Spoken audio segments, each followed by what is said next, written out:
সুপ্রিয় দর্শক, স্বাগতম সাদ্দামস ওয়ার্ল্ডে।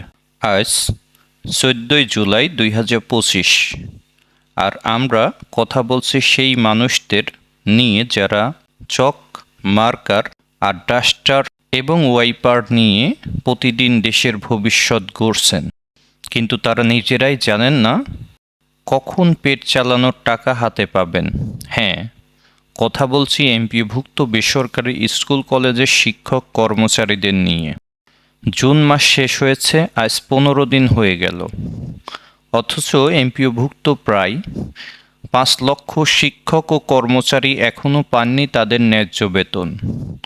তারা দিন গুনছেন, কিন্তু কখন আসবে সেই কাঙ্ক্ষিত বেতন তা কেউ জানেন না।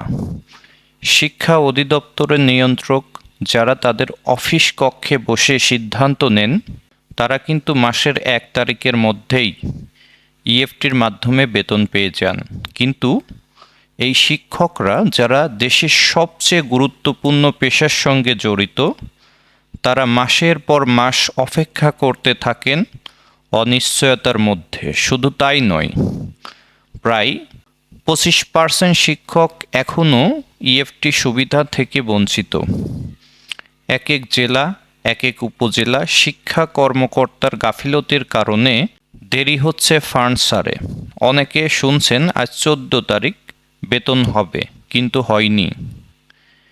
কেউ কেউ হয়তো এখনও আশায় আছেন সন্ধ্যা বা রাতের মধ্যে টাকা আসবে, কিন্তু বাস্তবতা হচ্ছে তারা জানেন না কবে বেতন পাবেন।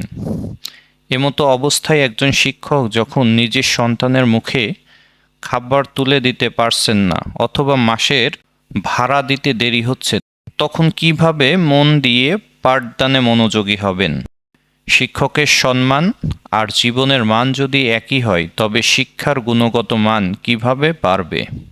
প্রশাসনের প্রতি আমাদের একটাই অনুরোধ, শিক্ষকদের যেন প্রতি মাসে নির্দিষ্ট সময়ের মধ্যে বেতন দেওয়া হয়, যাতে করে তারা আর্থিক নিরাপত্তাহীনতা থেকে মুক্ত হয়ে মনোযোগ দিতে পারেন শ্রেণীকক্ষে। তাদের মূল কাজ শিক্ষার্থীদের ভবিষ্যৎ গঠন। এটাই সময় শিক্ষকদের প্রতি প্রকৃত সম্মান দেখানোর। বেতন না পেলে শুধু শিক্ষকের নয়, শিক্ষা ব্যবস্থারও হার হয়।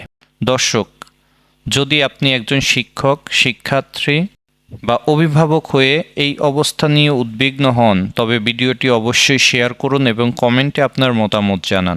সত্য, সংবেদনশীলতা আর শিক্ষার স্বার্থে সদ্য প্রকাশিত প্রতিটি তথ্যই সাদ্দামস ওয়ার্ল্ডে পেয়ে যাবেন।